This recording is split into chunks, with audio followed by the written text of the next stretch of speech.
Lazarine, boa noite.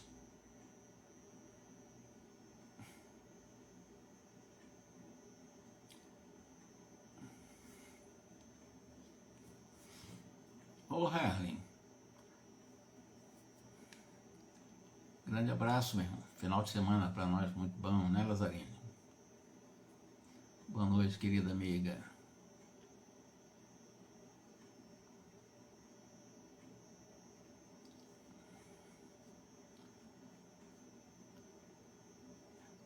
Erlen.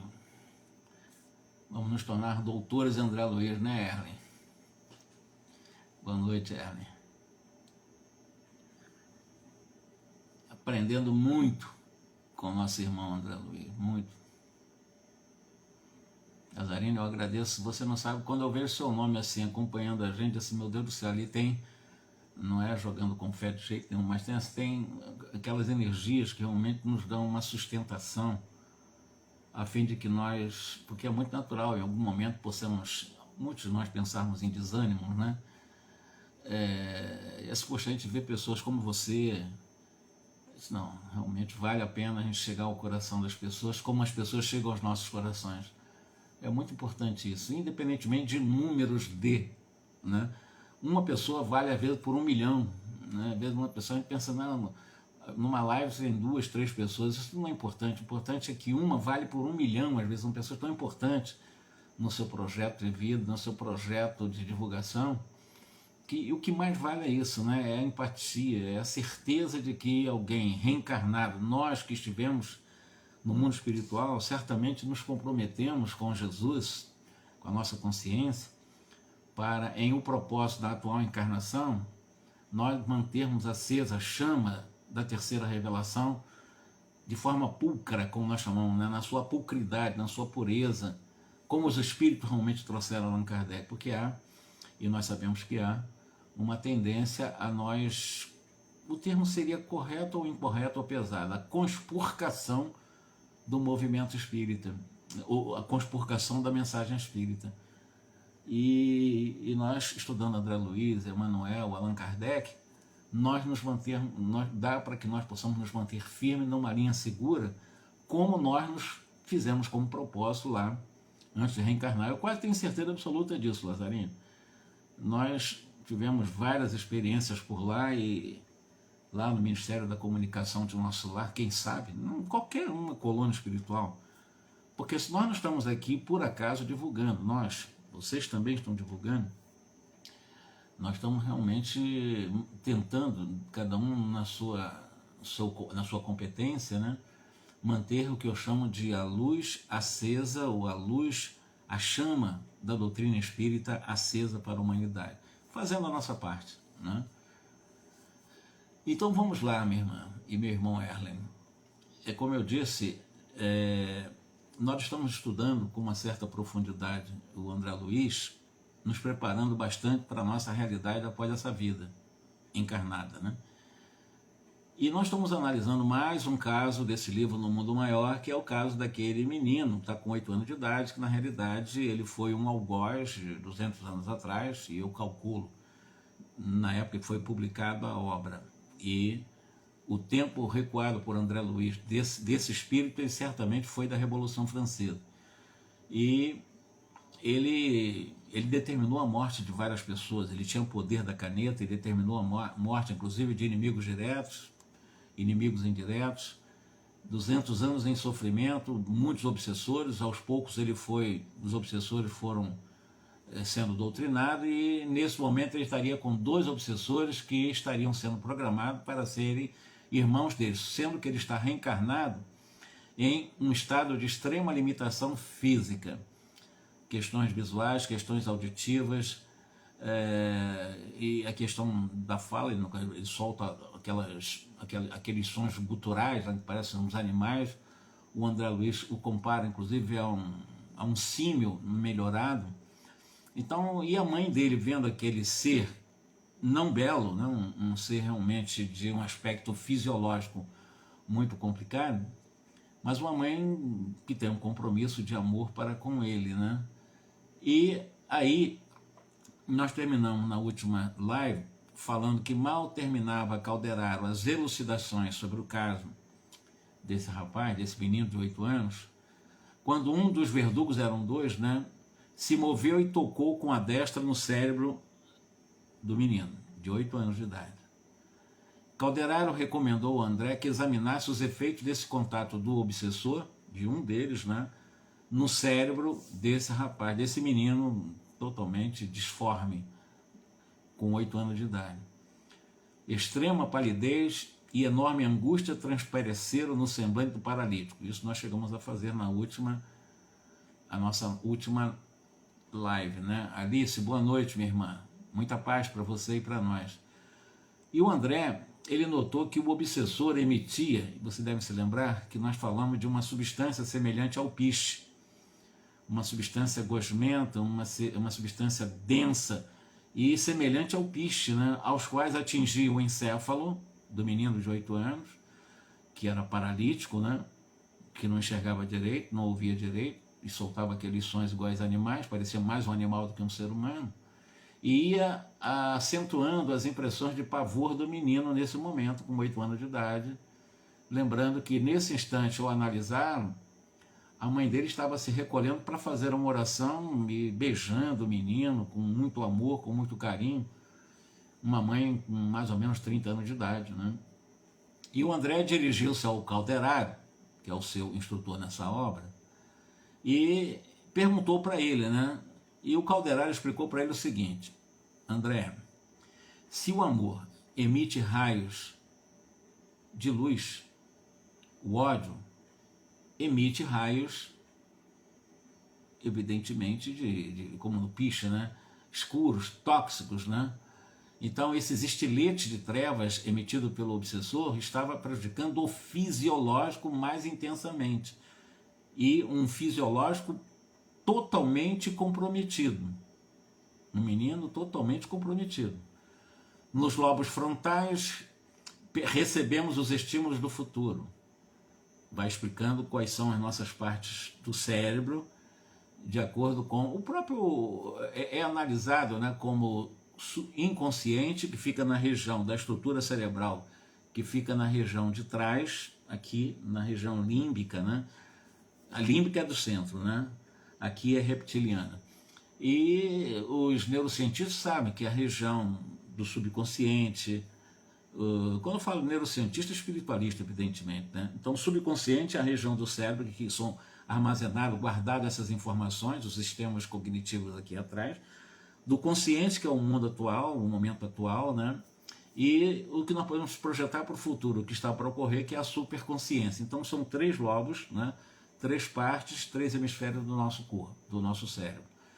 E o córtex, abrigamos as sugestões do presente, e no sistema nervoso, propriamente dito, arquivamos as lembranças do passado. O nosso pobre amigo está sendo bombardeado por energias destrutivas do ódio na região de serviço do presente. Isto é, em suas capacidades de crescimento, de realização e de trabalho nos dias que correm, ele está sofrendo um bombardeamento com essa substância que parece piche, que vai prejudicando, inclusive, o seu processo de crescimento. Ele está com 8 anos. E o seu processo de desenvolvimento, né, em termos de crescimento fisiológico, com todos esses entraves, estava mais prejudicado ainda. Tal situação, derivante da culpa que esse menino trazia, compele-o a descer mentalmente para a zona de reminiscência do passado, que é a região aqui de trás, né, que é a região reptiliana, onde o seu comportamento é inferior. Atormentado pela semi-consciência dos estados evolucionários primitivos. Esmagadora maioria dos fenômenos de alienação psíquica procedem da mente desequilibrada. Então vocês imaginem toda essa energia em descompasso no cérebro físico, no cérebro perispiritual, interferindo na capacidade cognitiva, na capacidade de consciência desse espírito. Então uma confusão de energias, né, acumuladas por ele mesmo.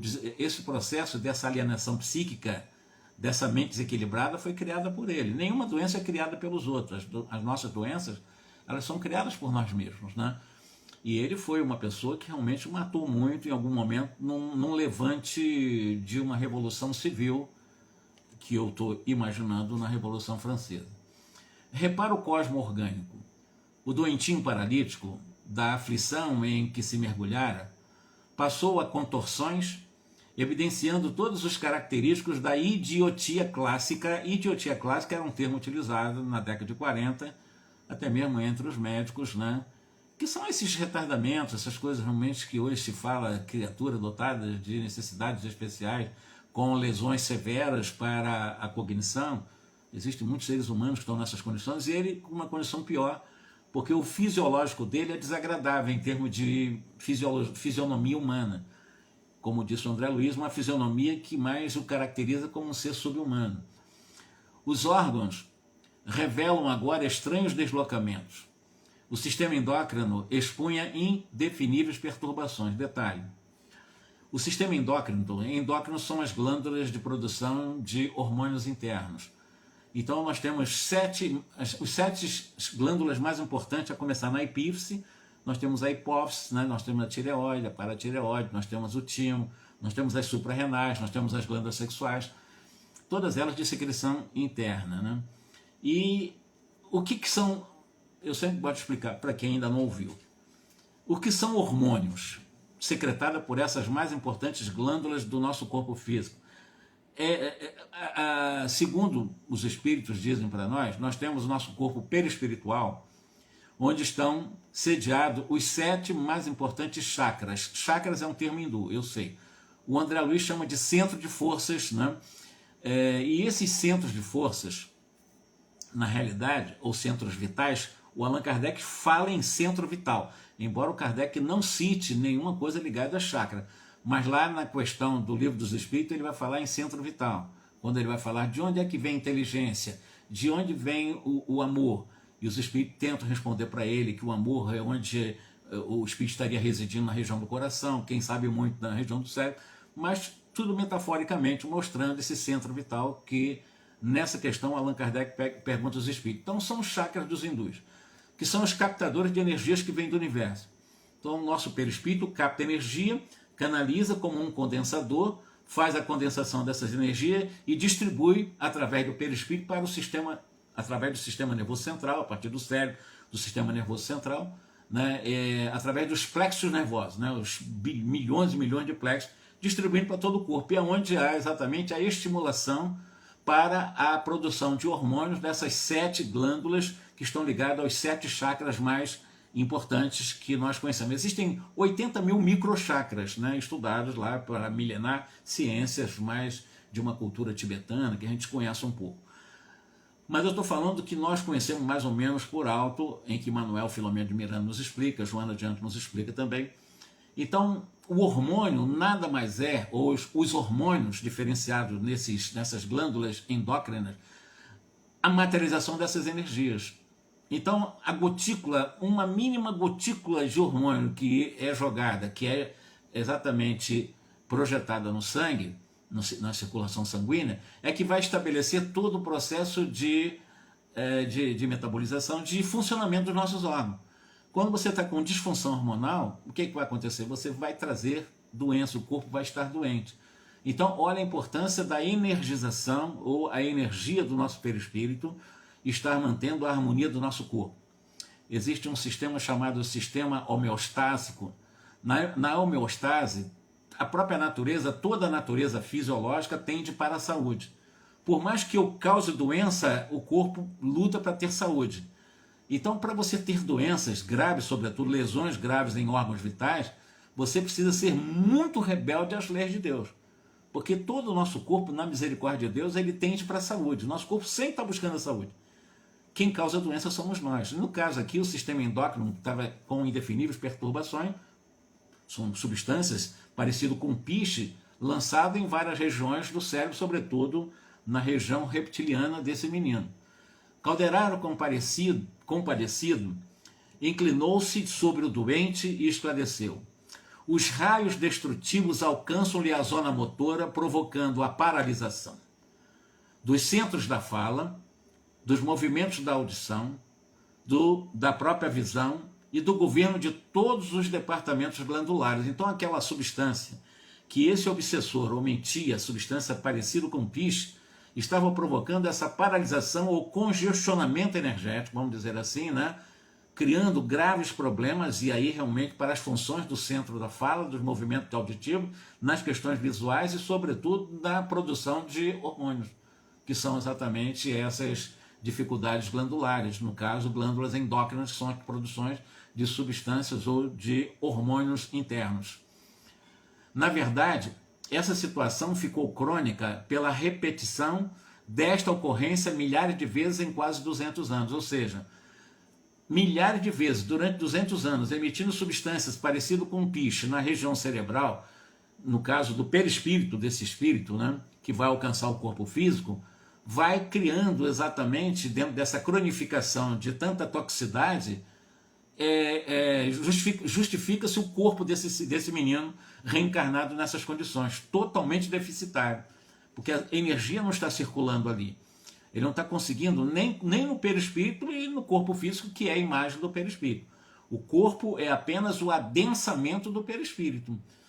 O André examina a conduta do enfermo, fixando a mente na extrema região dos impulsos automáticos, sem padrão de comportamento, dizendo ele que é efetivamente subhumano. Ele está numa condição tão triste, esse menino, paralítico, né? Que efetivamente o comportamento dele, em termos de produção de energias, estão tão adensados, estão tão prejudicados, estão tão comprometidos, que são energias que efetivamente se lembram as energias emitidas por seres ainda não humanos, né? Então ele está colocando esse menino na condição subhumana, até mesmo em relação ao seu ponto de vista de sua estrutura energética. Volta a viver estados primários, dos quais a individualidade já saiu há muitos séculos. Em outros casos, menos graves, a medicina atual vem utilizando a terapêutica do choque. Aí ele vai entrar nas terapêuticas no campo da psiquiatria, falando dos eletrochoques. Há maneiras do experimentador que investiga nas sombras, examinando efeitos e ignorando as causas, porque a medicina, toda ela hoje do mundo ocidental, do mundo, boa parte do Oriente ocidentalizado, é uma medicina que só ataca os efeitos, não consegue chegar às causas porque ignora as causas. Então toda a medicina, todos os fármacos alopáticos e muitos outros fármacos que existem por aí, que o médico ele sai da universidade preparado para alimentar a indústria das indústrias farmacêuticas no campo da alopatia. Então toda a formação e toda a direção dos currículos dados para quem se forma em medicina no mundo ocidental é para que eles, na realidade, eles lá estão aprendendo a receitar remédio, né? Faz um diagnóstico, se não fizer algum prognóstico do diagnóstico, ele faz uma análise e vão receitar remédios alopáticos. Eles só tratam efeitos. Os médicos formados, na maioria, debaixo do guante do dogma materialista, eles só conseguem tratar efeito. Câncer é efeito, qualquer doença é efeito. O médico ele não consegue chegar exatamente à causa da doença. É isso que o André Luiz está falando aqui, exatamente. Cumpre-nos reconhecer o admirável esforço da psiquiatria, que merece o maior carinho de cada um de nós, nas autoridades espirituais, que patrocinam os médicos devotados, orientando-os para o bem comum, respectivamente em diversos centros culturais. Por enquanto, não podem aceitar as verdades como seria desejar, que é buscar a causa. Por exemplo, falando em psiquiatria, o psiquiatra trabalha com pessoas com problemas mentais, com doenças mentais. E você trabalhar doenças mentais, injetando cada vez mais remédio apenas para neutralizar determinadas cargas, digamos assim, de produções do cérebro, para tentar apenas criar um amortecimento das funções cerebrais, para botar a pessoa robótica, para não ficar dando suas crises e seus transtornos psiquiátricos, na realidade ele não está tratando efetivamente a causa, ele está tratando o efeito.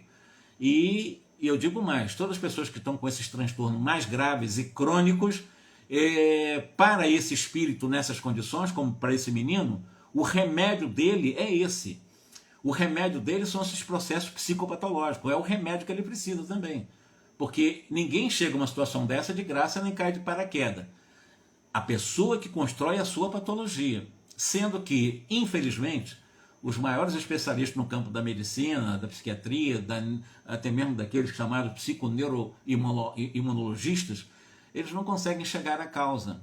A causa somos nós. A causa é a mente. A causa é eles passarem a estudar o espírito, estudarem a realidade espiritual. No caso, estudarem a estrutura funcional do perispírito, que a ciência do mundo de hoje está longe de conhecer.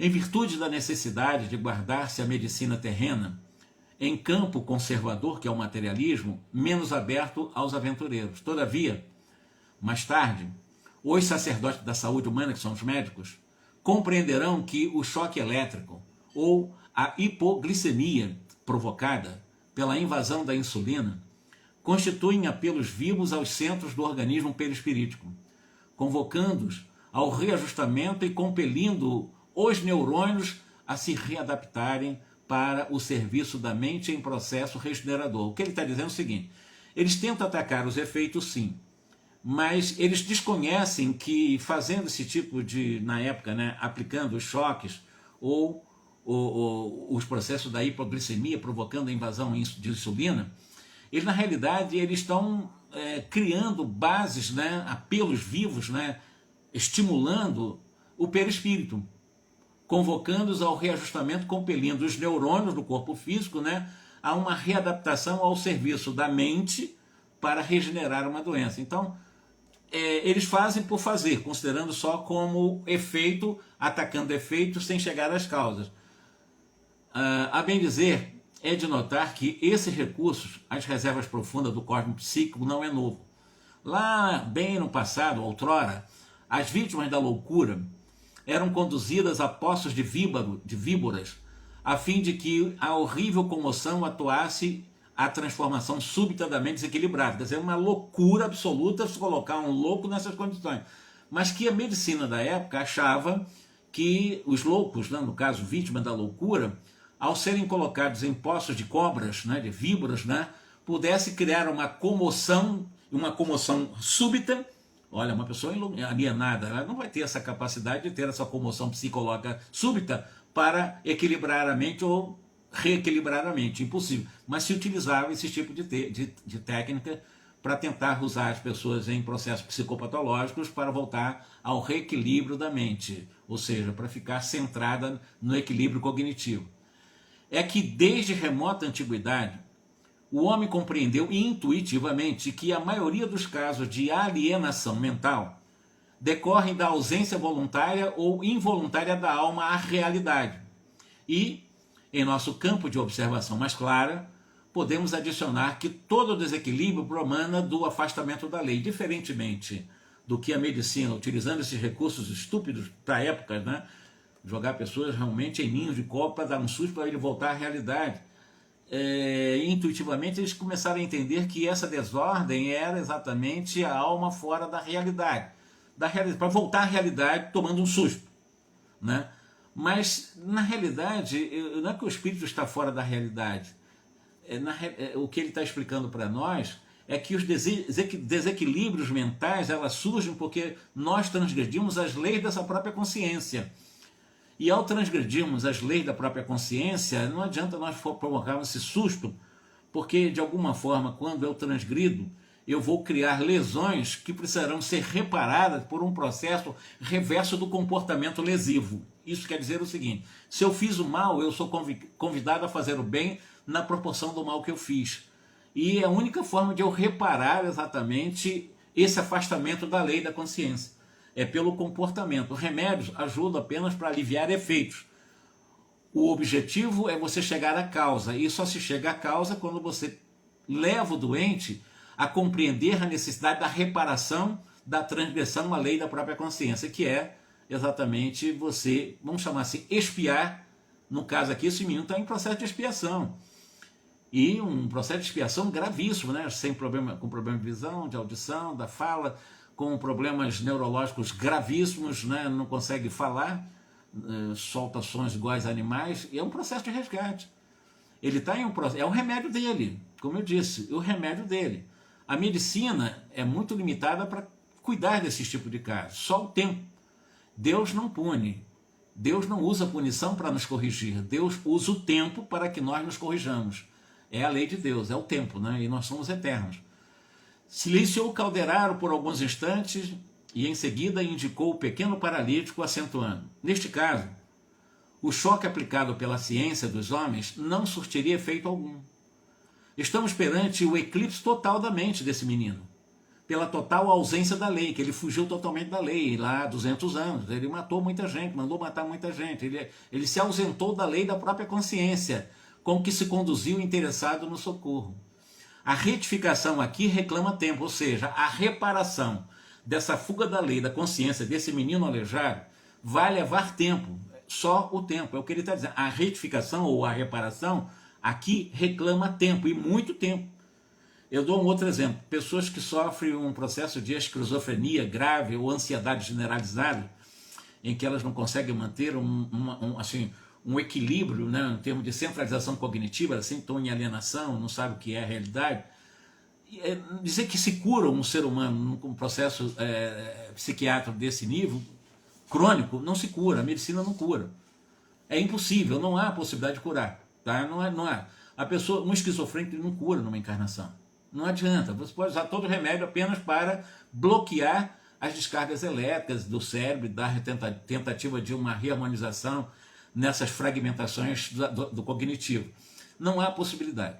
Por quê? Porque o remédio desse espírito é exatamente essas condições psicopatológicas e mentais.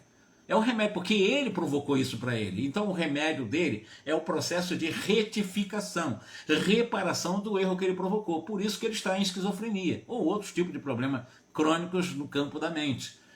E o remédio dele é esse, não adianta a medicina querer curar, porque não vai conseguir curar. Agora, existem vários graus de psicopatologias na ordem da mente, mas esses mais graves são incuráveis. O Freud dizia que não há impossível curar realmente uma pessoa em processo esquizofrênico, mas ele só tratou pessoas com esquizofrenia, pessoas realmente com graves problemas da mente. Mas com o decorrer do tempo, porque nós somos eternos, nós somos para a eternidade. Então, se numa encarnação a medicina materialista não vai conseguir curar realmente uma pessoa esquizofrênica, com o tempo, já que nós somos eternos, esse espírito vai sair dessas condições, vai retificar, porque isso vai reclamar esse tempo, e ele vai sair disso, mas com o tempo. Então o que eu quero dizer? Que não há doença que não tenha cura com o tempo, nem que seja em outras encarnações, pode não ser nessa, mas em outras ele vai estar curado.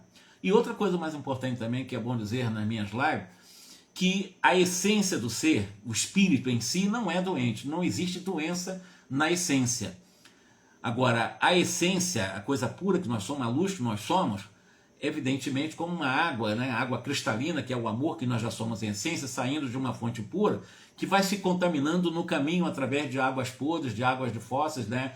E na realidade é a nossa chamada sombra do mundo egóico, né? Que nos leva às várias personalidades que nós já tivemos, a atual personalidade, as subpersonalidades, que fazem escolhas equivocadas, fugindo da lei da consciência. Consequentemente, cada erro grave em que vai lesar profundamente por fuga da lei de Deus, a lei da consciência, vai levar tempo para ser corrigido. Não adianta a medicina dizer que vai curar uma pessoa em estado de esquizofrenia numa encarnação. Não há cura.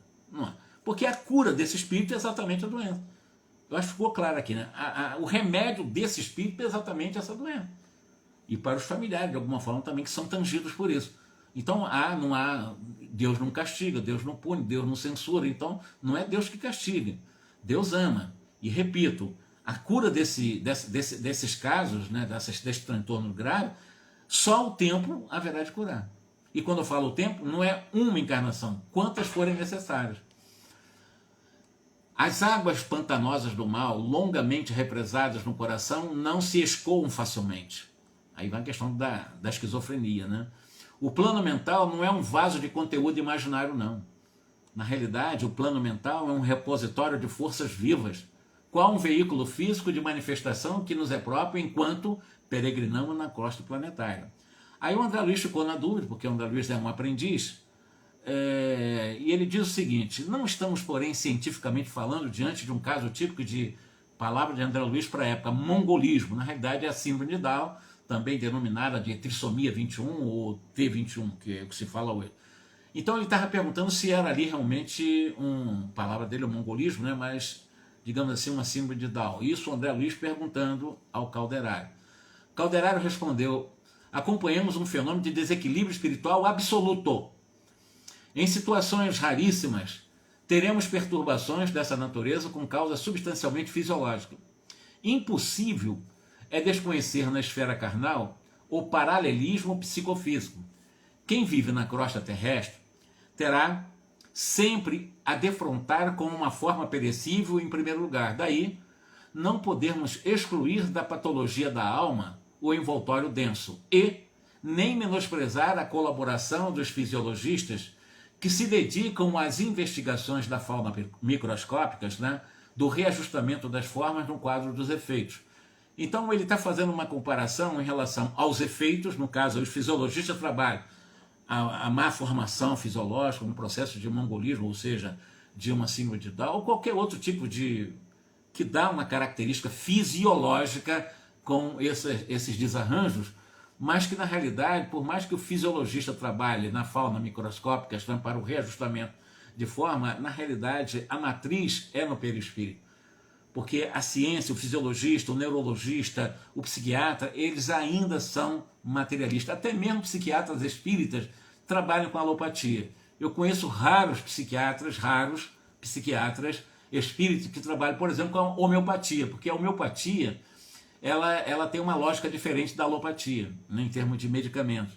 Porque a alopatia, ela necessariamente trabalha através de dinamizações, né? Você vai potencializando, dinamizando as substâncias, e você, com a lógica da homeopatia, você provoca em quantidades, quantidade, a doença para você curar a doença, para você superestimular exatamente, digamos assim, os centros energéticos, os chakras, para que possa recuperar a harmonia energética desse órgão lesado ou apenas em disfunção. Então a homeopatia é um tratamento que nós poderíamos saber, é um tratamento energético. Porque a homeopatia ela estimula, né, através dessas microdosagens, né, de dinamizações de determinadas substâncias que provocariam tal doença, mas nessas microdosagens em que vai estimular a própria doença, porque você não vai atacar, não vai contra a doença, você vai a favor da doença em dose mínima. Aí você superestimula as energias do chakra para que possa haver uma reação energética para a recomposição e harmonização dentro da homeostase desse corpo lesado. Então a homeopatia, se um dia tivermos realmente ainda não muito consagrada pela medicina atual, porque a indústria poderosa dos fármacos alopáticos não permite ainda, mas futuramente um remédio mais a menos, né, que trabalha no campo da energia, no perispírito, é a homeopatia, com certeza absoluta. Além do passo que nós conhecemos nos centros espíritas, são muito importantes também para esses desbloqueios energéticos, né? Não nos esqueçamos, contudo, que analisamos agora o domínio das causas. De repente, a dona da casa vinha ao aposento da criança à procura de um socorro da oração. Nossos colegas da medicina humana rotulam as moléstias mentais como lhes apraz, presos nas questões da periferia por distraí-los ou distraí-los dos problemas fundamentais do espírito. Então, ele faz uma afirmação com o que eu estou fazendo para vocês. Os médicos que trabalham, no caso dos psiquiatras, né, com moléstias mentais, são psiquiatras, né? Eles estão ainda aprisionados, presos às questões periféricas, de superfície, eles não conseguem analisar os fundamentos espirituais, porque eles foram formados para alimentar a indústria materialista, sobretudo dos fármacos, né? Então é difícil você trabalhar com uma medicina realmente que não é espiritualista, né? Uma medicina holística, uma medicina que realmente possa buscar as causas reais das doenças que estão no doente e não ficar apenas paliativamente tratando efeitos, que é o que a medicina faz hoje no mundo inteiro. Nesse momento, a mãezinha, que ainda não contava 30 anos, acercou-se do enfermo sem se dar conta da nossa presença espiritual. Parou, tristonho, de pé junto ao berço, afagando a fronte do seu filhinho, cheio de suor. Ao termo das contorções finais, afastou a coxa rendada, levantou cuidadosamente e abraçou seu filhinho, ungindo com o mais terno dos carinhos. Aí o menino ficou quietinho, porque lembro que nesse momento o obsessor estava jogando piche mais e deixando ele realmente em processo convulsivo e tal, e a mãe dele chegou, orou para acalmar ele. Logo após que ela entrou, né, ela começou a orar chorando, né? Ela começou a orar banhada em lágrimas. Enquanto o Calderaro operava harmonizando-lhes as forças nervosas em verdadeira transfusão de fluidos sadios que transferia de si próprio, a jovem senhora, a mãe do menino, entremeava de ponderações humanas cordial rogativa. Porque não a ouvia o Senhor permitindo um milagre, segundo ela, assim, ainda um pensamento não é de revolta, mas de incompreensão diante de um filho nessas condições. Porque o sonho de todas as mães no primeiro filho é ter um filho bonito e tal, aquela, né? E de repente o primeiro filho dessa jovem, está com menos de 30 anos de idade, nasce nessas condições, parecendo até um animal, né? E totalmente limitado na visão, na audição, na fala. Então ela está diante de um ser. Aí eles, por que não a ouvia Deus? Por que Deus não ouvia ela, permitindo um milagre que restituísse o filhinho ao equilíbrio tão necessário? Isso a mãe do menino pensando, por que Deus não consegue ouvi-lo para restituir a saúde do filhinho, que ela está vendo aquele filho, né, um monstrinho na frente dela? A verdade é essa. Casara-se havia 9 anos, e o menino tem 8, né? Sonhando com um jardim doméstico repleto de rebentos felizes. Entretanto, a primeira flor de suas aspirações femininas ali se encontrava, ironicamente aberta numa fisionomia horrível de monstruosidade e de sofrimento. A mãezinha interrogava súplice: por que nasciam crianças na terra com destinação de tamanha angústia? Por que os martirológicos dos seres pequeninos? Em vão percorrera gabinetes médicos e ouvira especialistas sempre as mesmas decepções, os mesmos desenganos, a mesma lendainha, oh meu Deus do céu, quando às vezes fala, né? A mesma lenga-lenga, né? Vamos dizer assim, ladainha, saiu. A mesma ladainha de sempre, nenhum deles, porque eles tratam efeitos, não conseguem chegar à causa, não conseguem confortar um coração de uma mãe e dizer que naquele momento as condições seriam importantes para que ela explicar os processos reencarnatórios, por que não? Daqui a 200 anos, 300 anos, 50 anos, não sei, em que a medicina, os seus consultórios, os médicos puderem explicar numa anamnese, né, para os seus clientes, para os seus pacientes, os princípios da reencarnação, que coisa maravilhosa será nesse dia, uma medicina, uma ciência mais espiritualizada, né? Então, sempre o mesmo lenga-lenga, né? O filhinho parecia inacessível a qualquer tratamento. Sentia-se frágil, cansada, chorava, implorando a bênção divina para que as energias não lhe faltassem nessa luta. Ela não queria fraquejar, porque estava diante de um filho nessas condições. Calderaro, findo a tarefa que lhe competia, acercou-se de André perguntando: André, aí vai fazer realmente um convite para o André. Você deseja responder às rogativas dela? Porque ela está falando, né? Muita coisa. Ele é médico, André Luiz, né? E ela está questionando em relação a Deus. Será que Deus não tinha um poder milagroso para curar seu filhinho? Por que nascem crianças nessas condições? Porque todos os consultórios que ela foi, toda a mesma coisa, ninguém dá um consolo para ela, né? Sempre o mesmo lenga-lenga dos materialistas, né? E o André Luiz não foi convocado por Calderaro se ele queria falar alguma coisa, se ele podia falar alguma coisa, né? Nesses pedidos dessa mãe sofrida, né? Em nome da inspiração superior. Ou seja, André, inspire-se, tente ver se você consegue mentalmente, com um processo telepático, conversar com ela.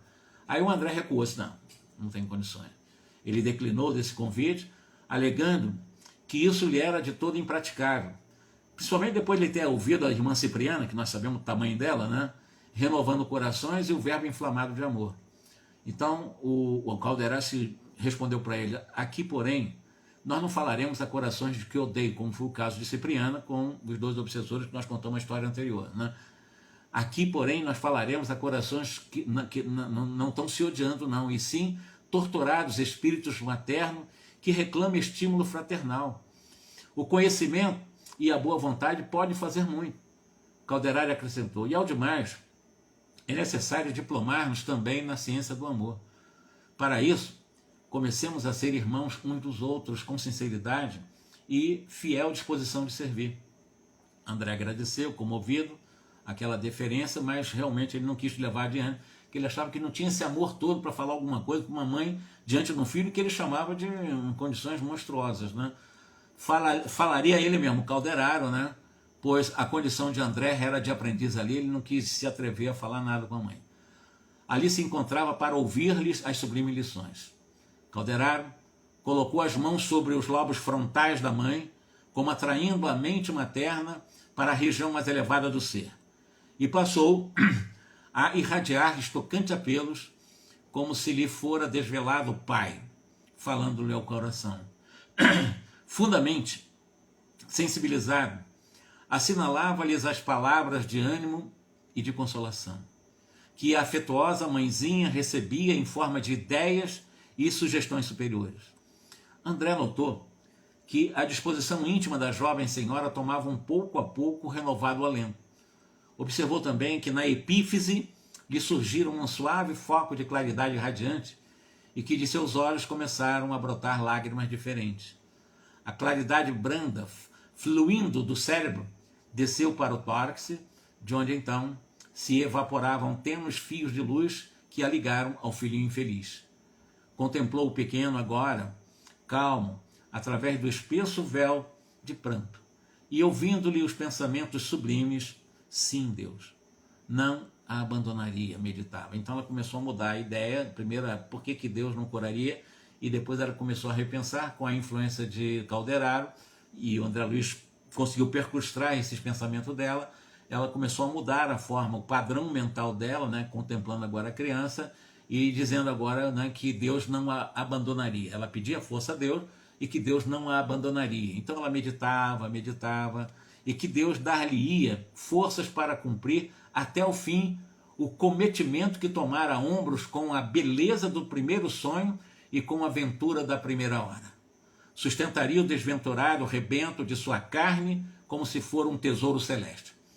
Seu amor avultaria com os padecimentos do filhinho muito amado. Seus sacrifícios de mãe seriam mais doces, toda vez que a dor o visitasse com maior intensidade. Não era ele o mais digno do seu devotamento e renúncia pela aflitiva condição em que nascera?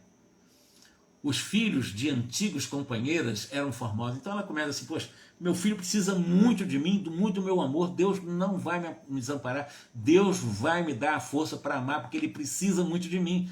E ela começa a fazer aqui um paralelo, né? Os filhos de antigas companheiras eram bonitos, né? Eram inteligentes, como botões perfumados da vida, prometendo infinitas alegrias no jardim do futuro.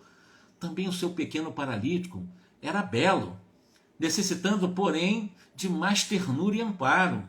Não era bonito, mas era belo no sentido espiritual, necessitando de ternura, de amparo, de compreensão desse amor que ela tinha para dar.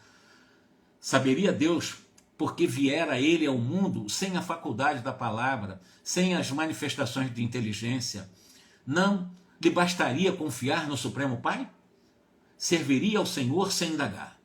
Amaria seu filho pela eternidade. Morreria se preciso fora para que ele vivesse. Num transporte de indefinível carinho, a jovem mãe inclinou-se e beijou o doentinho nos lábios, com o júbilo de quem osculasse um anjo celestial. André observou que numerosas centelhas de luz se desprendiam do contato afetivo entre ambos e se derramavam sobre as duas entidades inferiores. Então, até as entidades inferiores eram alcançadas por esse amor que, nesse momento, essa mãe dedicada ao filho deficiente estava irradiando. Esta, de sua parte, se inclinaram também, como se menos infelizes perante aquela nobre mulher que mais tarde lhe serviria de mãe. Então, o quadro é muito bonito, porque ela começa a chorar e fazer uma promessa dela com Deus, de que ela ficaria para a eternidade cuidando daquele filho, se daria a vida por ele, né? E ao mesmo tempo irradiando esse amor profundo pelo filhinho, ela começou a irradiar para os dois que serão filhos dela daqui a pouco, né? O segundo e o terceiro filho dela, que são os obsessores, os atuais obsessores, lançando aquelas substâncias ao estilo de piche, né? E eles agora sentiram as energias poderosas dessa mãe. Estas, de sua parte, se inclinaram também, essas entidades, né, perante aquela nobre mulher que mais tarde lhe serviria de mãe. Calderaro informou: nosso trabalho de assistência está fino. Vamos-nos. E, indicando a mãe e filho juntos, concluiu: examinando essa criança sofredora como enigma sem solução, alguns médicos insensatos da terra se lembrarão talvez de morte suave, ou seja, eutanásia. Vão aplicar a eutanásia na criança. Ignoram que entre as paredes deste lar modesto, o médico divino, utilizando um corpo incurável e o amor, até o sacrifício de um coração materno, restitui o equilíbrio a espíritos eternos, a fim de que, sobre as ruínas do passado, possam irmanassem para gloriosos destinos. Mas que coisa maravilhosa é essa passagem que nós lemos aqui desse capítulo, considerando o que eu disse aqui, né? O remédio desse menino é a doença. Para a mãe, o convite para desenvolver o mais puro dos amores, que é o amor maternal, que é o mais puro do amor. E para os obsessores, da mesma forma, um convite para que eles reencarnem, que a mãe está entregando-se para mais tarde entregar o seu ventre para essas duas criaturas hoje perseguidoras, que se tornarão irmãs para mais tarde se beijarem como irmãos e ocorrer exatamente o processo do desaparelhamento de ódios entre eles. E dito isto, né, esse sacrifício de um coração materno que restitui o equilíbrio a espíritos na eternidade, para que realmente sobre essa ruína de um passado negro possam haver essa irmanização desses espíritos muito endividados, né, para que eles possam realmente traçar de forma segura em suas estradas um destino mais glorioso. É maravilhoso ler André Luiz vendo, né, nas desventuras a possibilidade de uma felicidade. Porque o que nós vemos com os olhos de muita infelicidade, nós vamos ver por trás, na essência, a oportunidade de fazer com que se encontrem com a felicidade a partir da retificação do erro do passado. Como ele está falando aqui, possam irmanar-se para gloriosos destinos a partir do momento da restituição do equilíbrio, né, das ruínas que eles causaram no passado. E nós causamos ruína no passado. Então nós temos do presente a oportunidade de repararmos o passado para projetarmos no futuro exatamente esse glorioso destino de luz, de paz, de trabalho, de excelsa capacidade de amor a Deus, né? Na próxima quarta-feira nós vamos dar continuidade, agora nós vamos entrar no Santuário da Alma, né? É um outro tema e ficou aqui para nós uma linda lição, aliás todas duas, né? Está lá a nossa Cipriana como mãe, uma leprosa que viveu como leprosa, agora essa mãe diante de um filho totalmente limitado. Deixaremos então para a próxima quarta dar continuidade ao próximo capítulo, combinado? Um grande abraço, Edmilson, Carol, um grande abraço também, Lazarinho, Erlisson, e que nós possamos cada vez mais termos essa capacidade de compreensão dessa maravilhosa Alice também, um grande abraço para você. E até a próxima quarta-feira que vem, dando continuidade da sequência desse estudo reflexivo da obra No Mundo Maior, agora em sua 14ª parte. Hoje nós fizemos a 13ª. Eu não estou fazendo por capítulo. Eu faço por capítulo, mas tem capítulo que vai 2, 3 vezes. Então, por isso, divido em partes, né? Bom final de semana para vocês.